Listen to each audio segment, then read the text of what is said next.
Lou Woods was a good boy. He always did as told. He got good grades. He always tried to keep his younger brother out of trouble, and he had a passion for art and poetry. Good boys didn't end up where he had been, but he had volunteered himself because he loved his brother too much to let Jeff go in his place. It had been a lonely, terrifying experience.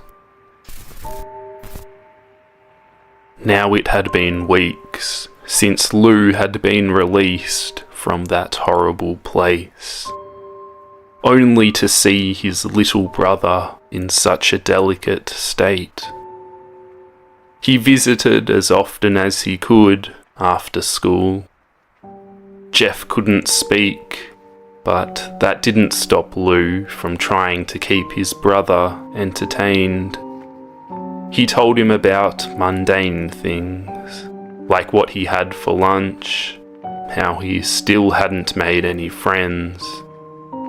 This one boy who kept calling him a prison reject, and how he was saving up to buy a new game for Jeff.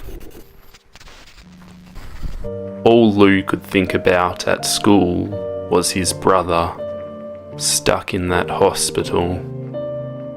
Jeff did have a hospital roommate, but Lou had a feeling it was just as lonely for his sibling without him as it was for Lou when he was in that joke of a correction facility. Time passed by quick enough though, and the doctor was ready to release Jeff. Lou felt nervous as the bandages were slowly removed. He had reminded himself that no matter what his brother looked like now, he was still the boy who could play fight with him, play video games with him, and relied on him as a role model. The cloth was removed, and his mother's scream told Lou that what he was seeing wasn't an illusion. He swallowed back the feeling of his lunch crawling up his throat and told his brother, "It's not that bad." His first lie to his brother. Jeff's reply and laughter made the hairs stand up on the back of Lou's neck.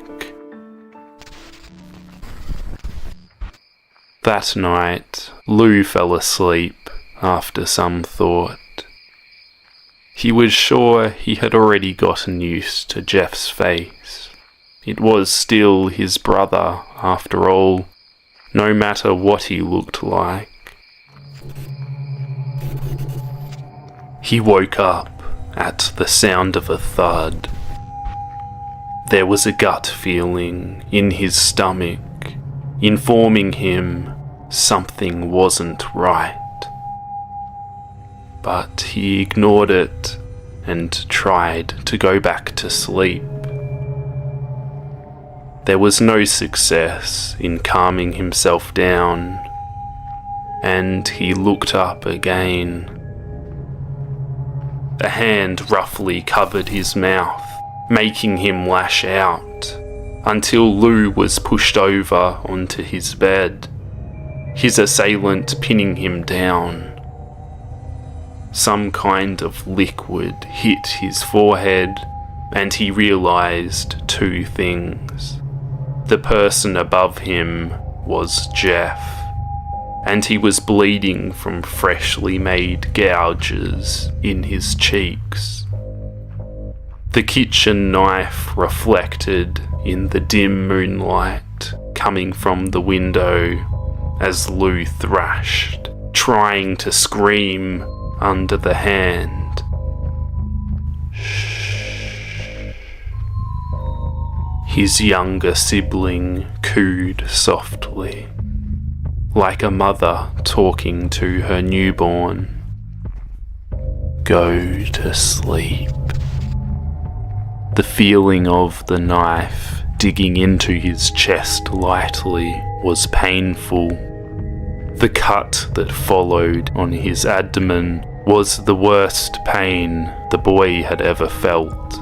Not even the time Lou had cut himself deeply with the knife compared to the burning, sharp pain. The blade slid across his belly, increasing the pain, and blood pooled over onto his sheets. Jeff seemed to have given up trying to keep him silent, moving his other hand to Lou's abdomen. The older boy was still screaming his head off as the lunatic stuck his hand inside the incision and gripped at something inside. My organs, Lou thought in horror as the world blurred and finally went dark. He wasn't sure if he had heard Jeff say, "Good night, big brother," or not, before passing out. Lou's eyes fluttered, his thoughts too scattered to form anything coherent. "Oh good, he's awake," a female's voice. Everything was blurred and out of focus as a shadowy blob passed over him. "Hey kid, take it easy. I know everything's been rough on you, but don't worry, you're safe now.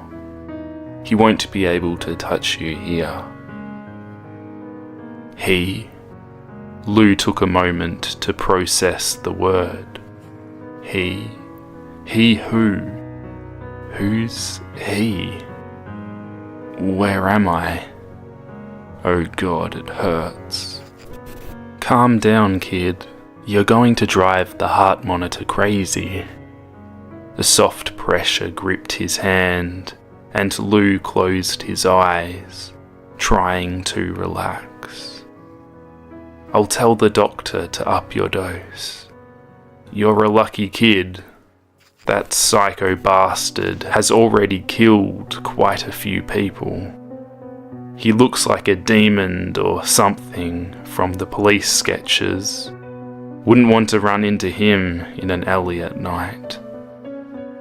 Lou frowned. Oh, right. Jeff. His brother had said goodnight to him after finally coming home, and then... Wait, did she just call his brother a demon? His eyes snapped wide open. It was only now he noticed the rapid beeping noise of the heart monitor as he caught sight of the nurse by his bedside. He didn't even realize he had started to sit up until she pushed him down lightly. Lou's eyes trailed to her tools by his side. "Kill her," a voice insisted in his head. "Whoa, you're really rowdy. Please try and calm down before I have to get the..." She didn't get to finish as Lou grabbed scissors from her tray, jabbing them into her eye. "Shut up," he said in a low voice. "Shut up. Shut up!" His voice picked up as he pulled back, stabbing her again to the lullaby of her screams. And again, a fourth time. He lost track after her body fell to the floor, her good eye staring up at him blankly, and his hands covered in her blood. Dead. "Get out of here," Lou didn't think twice. He got up, stumbling his way to the chair that had fresh clothes on it. There was a little card that said, "Get well soon," from Billy.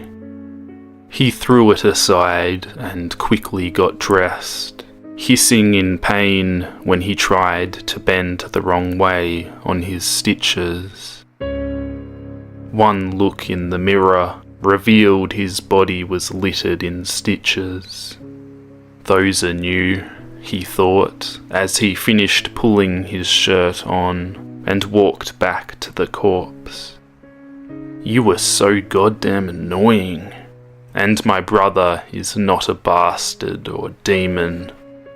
I'd beg to differ, but whatever. The voice in his head was ignored, and he shoved the corpse back under the bed and used paper towels from the bathroom to try and clean up the blood as much as possible. Hopefully that would buy him time as he left the room and slowly navigated the hospital for the exit.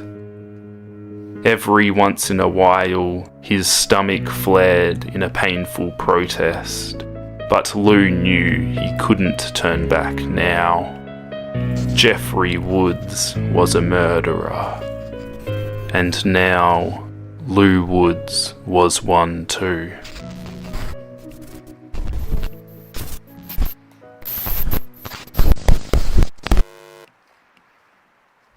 I was awoken in the darkness of the night by a loud scream from below. I shot up on the couch and looked around. There was nothing but the creaking boards and howling house.